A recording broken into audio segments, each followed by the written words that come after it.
கல்யாணம் ஃபிக்ஸ் ஆயிடுச்சா? தமிழ் மேட்ரிமோனிக்கு தேங்க்ஸ் சொல்லணும். 26 வருஷத்துக்கு முன்னாடி இதே தமிழ் மேட்ரிமோனி மூலமா தான் இவ அம்மாக்கும் கல்யாணம் பண்ணேன். கல்யாணம்னாலே தமிழ் மேட்ரிமோனி தான். உங்களை பார்க்கும்போது ஒரு முக்கியமான கேள்வி கேட்கணும்னு தோணுது. கேளுங்க. உங்களை அமைச்சராக்கி அழகு பார்த்தது ஜெயலலிதா. அதே ஜெயலலிதா உங்களை யார் அமைச்சராக்கி அழகு பார்த்தாங்களோ அவங்க தான் உங்க பதவியை பறிச்சுக்கிட்டாங்க. என்ன நடந்தது? அதாவது கொடுத்தவங்க அவங்களுக்கு அதை பறிக்கல, அதை அவங்க திருப்பி வாங்கிக்கிறதுக்கு அவங்களுக்கு ரைட்ஸ் இருக்கு, அதனால பண்ணாங்க. அவங்க ஒரு பெரிய மாபெரும் தலைவி. அவங்க என்ன நினச்சிருப்பாங்க, இந்த தம்பிக்கு இன்னும் கொஞ்சம் நல்லா கொடுக்கலாம் கூட நினச்சிருக்கலாம். அதுக்கான காலங்கள் வரும்போது காலங்கள் மாறிடுச்சு, அதனால் தவறு இல்லை. கொடுத்த எங்கள் அம்மா தானே எடுத்துக்காங்க, அதனால் நான் எந்த வருத்தமும் படாத, அதில் எந்த தவறும் இல்லைன்னு நான் நினைக்கிறேன். அமமுக அவ்வளோ பிடிக்குமாண்ணா? நான் 1984 மாணவர் பேரவை தேர்தலில் புரட்சி தலைவரால் ஈர்க்கப்பட்டு மாணவர் பருவத்திலேயே நான் அந்த தேர்தலில் நின்று வெற்றி பெற்றேன்.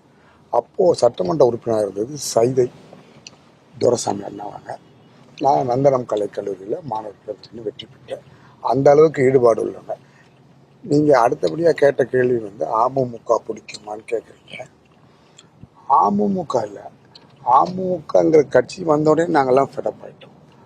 அதிமுகவை அவர் கரெக்டாக கொண்டு வந்துடுவார் அப்படிங்கிற பட்சத்தில் தான் அவர்கிட்ட போனமே தவிர அமமுக போல அது சரியாக வரலன்னு ஒரு டைம் ஃப்ரேம் கொடுத்தோம்.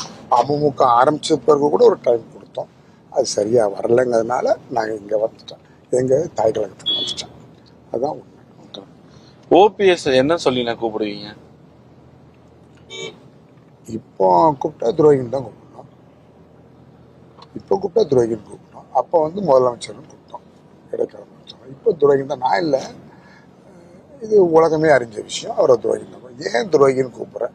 இதை மாதிரி கடினமான வார்த்தையை எனக்கு எங்கள் அம்மா சொல்லி தரல, ஆனாலும் பயன்படுத்தக்கூடிய அளவுக்கு எங்கள் மனதை பாதிச்சு வச்சிருக்காரு.